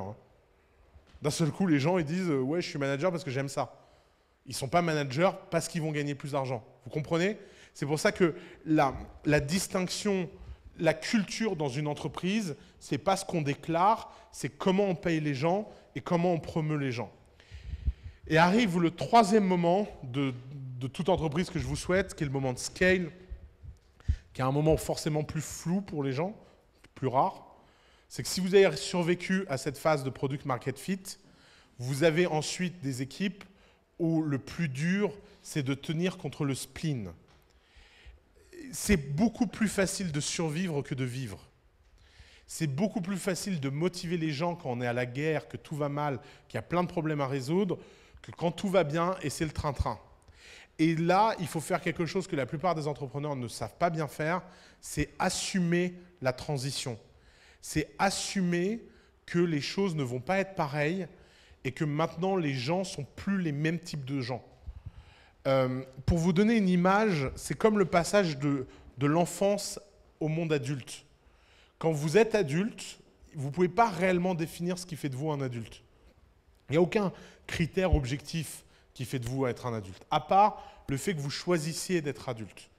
Mais il n'y a pas un truc du genre, personne n'a reçu un certificat un jour où quelqu'un est venu le voir et lui a serré la main et lui a dit « Bravo, tu es adulte, mon frère ». Non, il n'y a pas de certificat d'adulterie. Mais le problème, c'est que quand vous êtes une entreprise, il y a toujours un moment où vous devez décider en tant qu'entrepreneur qu'il est temps de stabiliser et qu'il est temps de reconnaître que les arbres ne touchent pas le ciel, qu'il n'y aura plus de croissance et qu'il va falloir faire entrer des gens très différents et qu'il va falloir laisser les gens du début partir faire autre chose. Parce que les gens qui aiment faire la guerre sont rarement des gens qui gèrent bien la paix. Et ce passage-là est un passage forcément assez abstrait. Pourquoi je vous le raconte aujourd'hui? Parce que je pense qu'à long terme, les choses qu'on accepte à court terme passent mieux. Si vous avez conscience, si vous arrêtez de croire que votre boîte est là pour toute votre vie, mais que vous comprenez qu'il y a toujours une date de début, une date de fin, eh ben vous ne vous comporterez pas de la même façon quand il y aura des décisions très importantes à prendre. Le grand problème des entrepreneurs, c'est qu'ils ont tendance à se considérer comme des salariés de leur entreprise au lieu de se considérer comme des actionnaires de leur entreprise. Et c'est le truc le plus important. Quand vous construisez l'équipe, quand vous choisissez votre cofondateur, vous devez penser comme le premier investisseur de votre boîte. Vous êtes finalement, souvent les entrepreneurs se voient eux contre les investisseurs, alors qu'en fait, les investisseurs sont beaucoup moins alignés avec eux que ne les eux-mêmes sont avec la boîte. Un investisseur, il a 10 boîtes. Donc s'il y en a une qui plante, il y en a 9 qui peuvent marcher. Un entrepreneur, il n'en a qu'une seule de boîte. Un entrepreneur, c'est un actionnaire qui n'a le droit d'investir que dans une seule entreprise. Ça veut dire que vous devez avoir un ethos d'actionnaire, mais en plus un ethos d'actionnaire beaucoup plus prudent que les VC autour de vous. C'est le monde à l'envers, le fait que les entrepreneurs veuillent prendre plus de risques que les VC. C'est parce que les VC en France ne savent pas ce qu'ils font. Je veux dire, si les VC en France savaient ce qu'ils faisaient, on aurait des grandes boîtes du numérique françaises. On n'en a pas. Pourquoi ? Parce que les mecs pensent que leur rôle, c'est d'être le garde-fou avec l'entrepreneur. Mais non, l'entrepreneur, en termes d'alignement d'intérêts, c'est celui qui a besoin de préserver les intérêts de sa boîte. Le VC, c'est celui qui a besoin de le motiver à faire quelque chose de gros. C'est en ça qu'est un bon VC. C'est un VC qui permet à l'entrepreneur de se dépasser. Comme un entraîneur d'exception aux Jeux Olympiques, c'est un type qui vous aide à vous dépasser, qui vous permet de faire le dernier mile, ce que vous n'auriez jamais imaginé pouvoir faire, qui vous permet de faire la dernière longueur où vous pensez que si vous la faites, vous allez couler. Et vous vous rendez compte qu'en fait, non, vous ne coulez pas. Et ce rôle de cheerleader / coach, il est extrêmement important dans les startups parce qu'en tant qu'entrepreneur, vous avez besoin de comprendre que vous n'êtes pas un employé de la boîte. Le travail dans votre boîte, un jour, sera fait par des gens autres que vous. Vous croyez vraiment que Larry Page et Sergey Brin, ils travaillent dans Google ? Mais ça fait très longtemps qu'ils ont arrêté de bosser. Mais ils font des choses que personne d'autre ne peut faire. Ils prennent des décisions. Ils choisissent des choses qu'aucun autre dans l'entreprise ne peut choisir de faire. Mais il n'y a que les entrepreneurs français pour passer 15 ans dans une boîte et au bout de 15 ans être toujours des micro-managers comme le premier jour. Et en plus en être fiers et aller faire les malins. c'est une culture de merde. Parce que c'est une culture qui est fondée sur le fait que ces types-là n'ont jamais réussi à se dépasser eux-mêmes et n'ont jamais réussi à comprendre que le but du jeu, c'est que l'entreprise, elle vive en dehors de vous. Pour vous redonner une dernière image, moi, ma maman, elle m'a toujours dit que le but de l'éducation, c'est que les parents peuvent mourir tranquilles. Un entrepreneur qui a réussi sa boîte, son seul critère de réussite, c'est qu'il peut mourir et la boîte continue. Combien d'entrepreneurs ont atteint ce stade avec leur boîte? Très, très peu. Parce qu'ils ont leur ego au mauvais endroit et qu'ils pensent que le fait d'être indispensable, c'est la seule chose qui va les protéger dans leur boîte. C'est faux. Le fait d'être indispensable, c'est être un bottleneck. Être un bottleneck, c'est ne pas laisser l'entreprise pouvoir atteindre son plein potentiel. Merci beaucoup.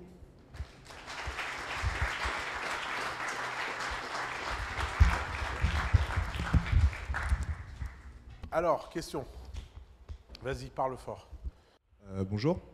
Bonjour. J'aimerais savoir, hier tu parlais des restaurants qui scalaient au deuxième restaurant, ils fermaient parce que le patron faisait tout le taf. Moi j'ai ce problème en fait dans ma boîte, j'ai bâti ma valeur sur les clients, tout le care et tout ça.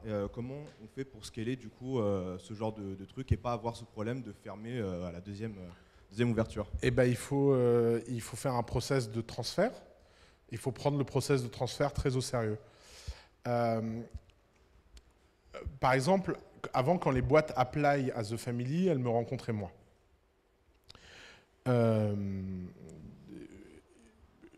C'est exponentiel le nombre de boîtes qui apply à The Family.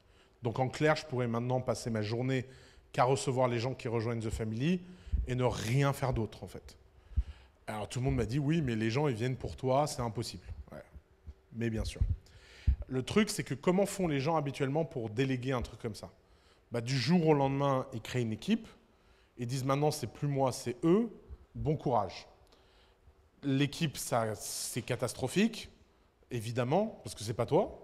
Et puis là, tu paniques, et soit tu micromanages, et bah, c'est horrible, soit bah, tu admets que c'est merdique, et les gens disent ah, c'est plus comme avant. En fait, le bon process, c'est de comprendre qu'un transfert, ça se fait en 3 étapes.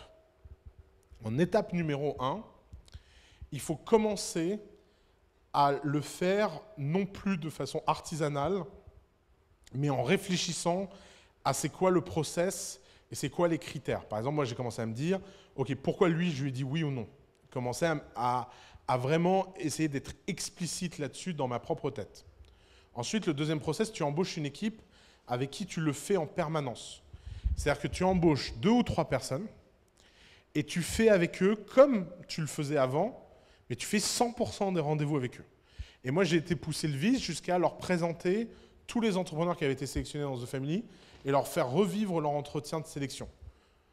Et donc, c'est 1 an d'investissement.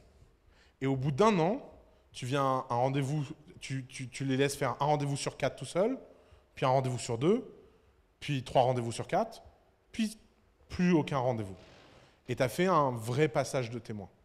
Mais les passages de témoins, c'est des choses à prendre très au sérieux. Mais il n'existe aucune chose que tu fais que quelqu'un ne peut pas faire mieux que toi. C'est juste qu'il faut lui laisser le temps et il faut accepter les erreurs du début. Et évidemment, au début, quand tu passes, bah, le 1 rendez-vous sur 4, de temps en temps, il y en a un qui est raté. Mais là, il faut être solide. Il ne faut surtout pas le reprocher. Il faut comprendre pourquoi il est raté. Et il faut construire. Mais il faut que tu admettes que la courbe, elle n'est pas comme ça, mais que la courbe, elle est comme ça. Tu as des pics, en fait. À chaque fois que tu lâches du lest, ça tombe un peu, et hop, ça reprend. Et tu dois être à l'aise avec ça. Mais déléguer quelque chose, c'est un investissement hyper profond. Mais tu dois avoir cette croyance que tout ce que tu fais, quelqu'un peut mieux le faire que toi. Si tu n'as pas cette croyance, si tu crois que tu es unique et que tu es quelqu'un de spécial et tout, ça ne marche pas. Et notamment, tu dois aussi comprendre que, bah oui, ça met du temps. C'est pas, tu dois avoir la bonne... Moi, j'avais un horizon d'1 an en tête. C'est long, 1 an. C'est pas genre, allez, vas-y, la semaine prochaine, ça y est, c'est délégué, quoi. Et c'est un bonheur. Moi, je vois plus aucune boîte qui rentre à The Family. Putain, mais comment je suis heureux. Non, mais t'imagines l'enfer que c'était, ma vie? C'est horrible de passer ta vie à dire non aux gens. Maintenant, j'ai que le bon côté, les gens, ils sont pris, ils me trouvent sympa. C'est eux qui sont vus comme les connards, c'est plus moi. Enfin, non, les gens ne voient pas...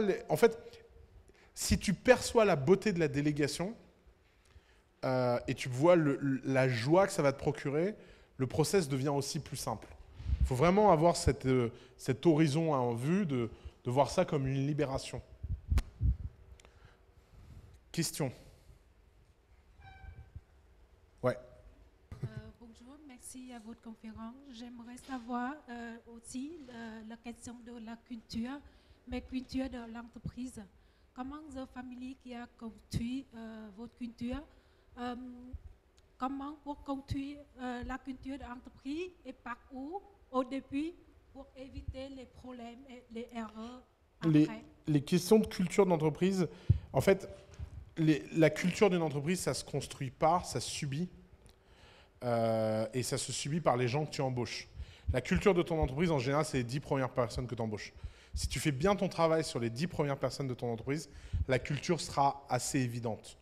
Donc la culture, ce n'est pas les conneries que tu écris sur le mur. Parce que souvent, les gens écrivent des choses qui ne sont pas des cultures. C'est rare d'écrire des trucs aussi durs. Nous, on écrit des trucs sur les murs qui sont des vraies cultures. Parce qu'en fait, une valeur d'une culture d'entreprise, c'est quelque chose que tu peux reverse et qui est valable quand même. Prenons un exemple. Si vous dites « ma culture, c'est la transparence », ça, c'est une valeur. Pourquoi ? Parce que dire « notre culture, c'est le secret », c'est valable aussi. Donc, si vous pouvez retourner la valeur et avoir quelque chose qui reste acceptable, eh ben ça veut dire que c'est quelque chose de fort. Si vous dites « ma culture, c'est le courage », ben vous pouvez dire « ma culture, c'est la prudence ». Vous voyez, vous ne pouvez pas être courageux et prudent à la fois. Si vous êtes soit prudent, soit vous êtes courageux.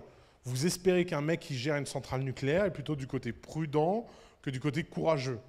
Si le mec a une chance sur 1000 que ça pète, vaut mieux qu'il ait peur de cette chance. Vous voyez, c'est pas le mec, ouais, nous ici on est des warriors, allez, allume la centrale, boum, merde, encore. Il va vraiment falloir qu'on revoie nos process, les gars. Donc, trop souvent, les entreprises, par exemple, la dernière fois j'étais à la SNCF et ils ont écrit « Nous sommes innovants ». Ah bah merci les gars. Tu crois vraiment qu'un mec peut écrire dans un hall « Nous sommes des ringards » ? Non, tout le monde a besoin d'être innovant. L'innovation, ce n'est pas une culture. Par exemple, personne ne peut écrire sur son mur. Par exemple, imagine ici, notre valeur, c'est l'honnêteté. Bah oui, mais en fait, c'est un peu une condition sine qua non, l'honnêteté. Si quelqu'un écrit « Nous sommes malhonnêtes », à la rigueur, t'es une mafia, quoi. Ouais. Bon, t'es une organisation occulte. Mais forcément, c'est compliqué, en fait. Donc, les valeurs, c'est pas ce qui est écrit sur les murs. Les valeurs, c'est en fait 3 choses. C'est qui tu embauches, comment ils sont payés et comment ils sont promus. C'est ça qui incarne la valeur d'une entreprise. Par exemple, j'adore, moi, les boîtes qui disent « on est collaboratif » et qui promeuvent tous les connards, qui ne le sont pas du tout. Les gens ne sont pas cons. Ils savent très bien qu'il ne faut pas être collaboratif, en fait. Un autre exemple que j'ai eu récemment, c'est une de nos boîtes qui nous dit « ouais, on a écrit notre manifesto ». Et dans le manifesto, ils ont écrit « We are one team, we are all together ». Pardon. Et c'est une boîte où tout le monde est payé à la commission en « eat what you kill ». Et le plus grand jeu dans la boîte, c'est de parler à un max de clients avant que les autres parlent pour pouvoir que dans le CRM, la com soit attachée à eux. Et les mecs ont osé écrire dans leur manifesto « We are all together, we are one team ». Et je me dis, mais en fait, les gens sont fascinants en dissonance intellectuelle. Hein. Tu sais, ils mangent du quinoa toute la semaine, ils prennent de la cocaïne le week-end, enfin, pourquoi en fait? Fais-toi un burger, mon frère. Enfin, tant qu'à faire en fait. Donc, et ça c'est pareil, on dit, fais pas ce que je dis, mais dis ce que je fais pas, quoi. C'est vraiment très étrange. Et en fait, il n'y a pas besoin de... Quand on est une boîte de 1000 personnes, 2000 personnes, c'est des moments où il faut faire très attention parce qu'il faut écrire sa culture, parce qu'on n'a plus un contrôle informel sur les gens. Et donc, il y a des gens qui peuvent être embauchés sur des malentendus. qui vont bousiller la culture. Mais jusqu'à 1000 personnes, la culture, c'est un truc évident. Tu vois, tu viens en The Family, tu passes une semaine avec nous, tu la connais, notre culture. Je veux dire, ça transpire de partout, en fait. Parce que les gens qui ont été embauchés incarnent ce truc-là. Si tu prends les 10 personnes les mieux payées de The Family, chacune d'entre elles incarne un aspect de la culture The Family. Question? Comment faire pour entreprendre dans un domaine qu'on ne connaît absolument pas? En apprenant tout sur le sujet. Mais est-ce qu'il faut d'abord tout apprendre et après entreprendre? Il faut faire en même temps, tant qu'à faire. Tu seras juste un mauvais entrepreneur un peu plus longtemps que la moyenne. C'est pas grave. Mais il y a rien qui ne puisse pas s'apprendre. Hein. Enfin, tu peux te faire des trips dans la vie avec Internet et apprendre des trucs, mais c'est Internet plus les livres, c'est... je me demande dans le monde dans lequel on va, comment les experts vont faire... ça doit être vraiment terrible de se sentir expert dans quelque chose. Les experts, c'est vraiment c'est un truc en voie de disparition, quoi. Ouais. Je sais pas, récemment, je vais souvent, moi, dans des conférences absurdes, j'adore ça. J'adore me faire inviter à parler devant des milieux... c'est un des grands kiffs de mon boulot, c'est d'avoir accès à des gens, machin. Et récemment, j'ai été invité par une nana incroyable. Elle est chasseuse de serpents. Donc, je vous explique. Ceci est un vrai métier. Donc, c'est une nana déjà.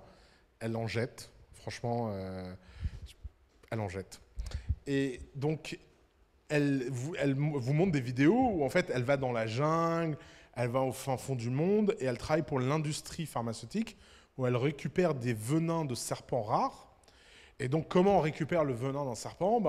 On se met devant le serpent, on fait comme ça pour que le serpent attaque, on fait un truc comme ça, le serpent attaque, on attrape le serpent quand il attaque et on lui plante dans les dents un truc, machin. Alors, le problème, c'est que de temps en temps, ça rate et donc elle vous montre son bras. Et sur tout son bras, elle a les cicatrices de serpent de toutes les fois où elle a glissé, elle n'a pas attrapé le mec, machin. On s'est fait piquer par des cobras royales, des machins, donc elle a les antidotes, machin. Elle vous raconte ça. Bon. Et elle vous dit, voilà, j'ai vu vos vidéos en ligne, j'adore, on organise le congrès international des chasseurs de serpents. J'aimerais que vous veniez parler. Et alors, c'est incroyable. Déjà, est-ce que vous saviez que ce métier existait? Bon, moi non plus. Voilà. Ensuite, vous allez vous rencontrer... Alors, ils ont tous des... Alors, autant elle en jette, mais alors je vous dis pas les mecs comment ils en jettent aussi, quoi. Ils ont tous des gueules d'Indiana Jones, parce que évidemment, il faut être hyper sportif, parce que ils font de la randonnée, du trek, de l'escalade. C'est des athlètes hyper complets, les mecs, en fait. Et alors, 1 litre de Cobra de l'Amazonie, de je sais pas quoi, c'est des prix, c'est des 150 000 euros, 200 000 euros, donc ils sont tous richissimes.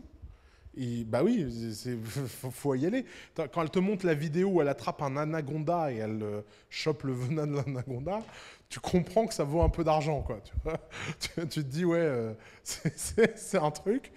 Et donc, la conf, c'était... donc, ils étaient tous ensemble et ils avaient amené des speakers d'inspiration. Alors, franchement, j'ai pas compris pourquoi. Hein. À mon avis, c'est à eux d'aller inspirer des gens, mais bon. Très bien, j'étais payé pour ça. Tout. Et alors, toute la journée, il y avait les confs étaient alternés avec des trucs de chimie sur les venins, etc.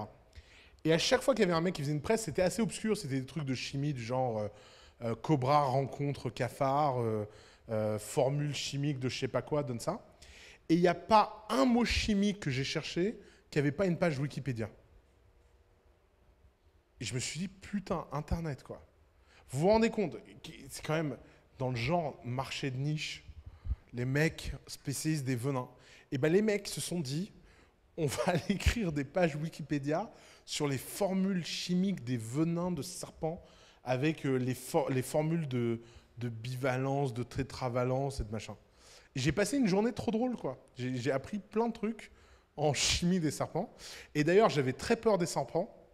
Et ben maintenant, je suis vraiment, vraiment paniqué. En fait, le nombre de serpents mortels sur Terre est beaucoup plus impressionnant qu'on croit. Et d'ailleurs, figurez-vous qu'il y a des serpents qui ont des trucs du genre chimique, hyper graves, toxiques et tout. Donc, non, c'est la folie, mon frère. Apprends ce que tu veux et fais en même temps. La meilleure façon d'apprendre, c'est de faire. T'as pas lu des livres avant de rencontrer ta première meuf. Bon, c'est pareil. Merci beaucoup. Ciao.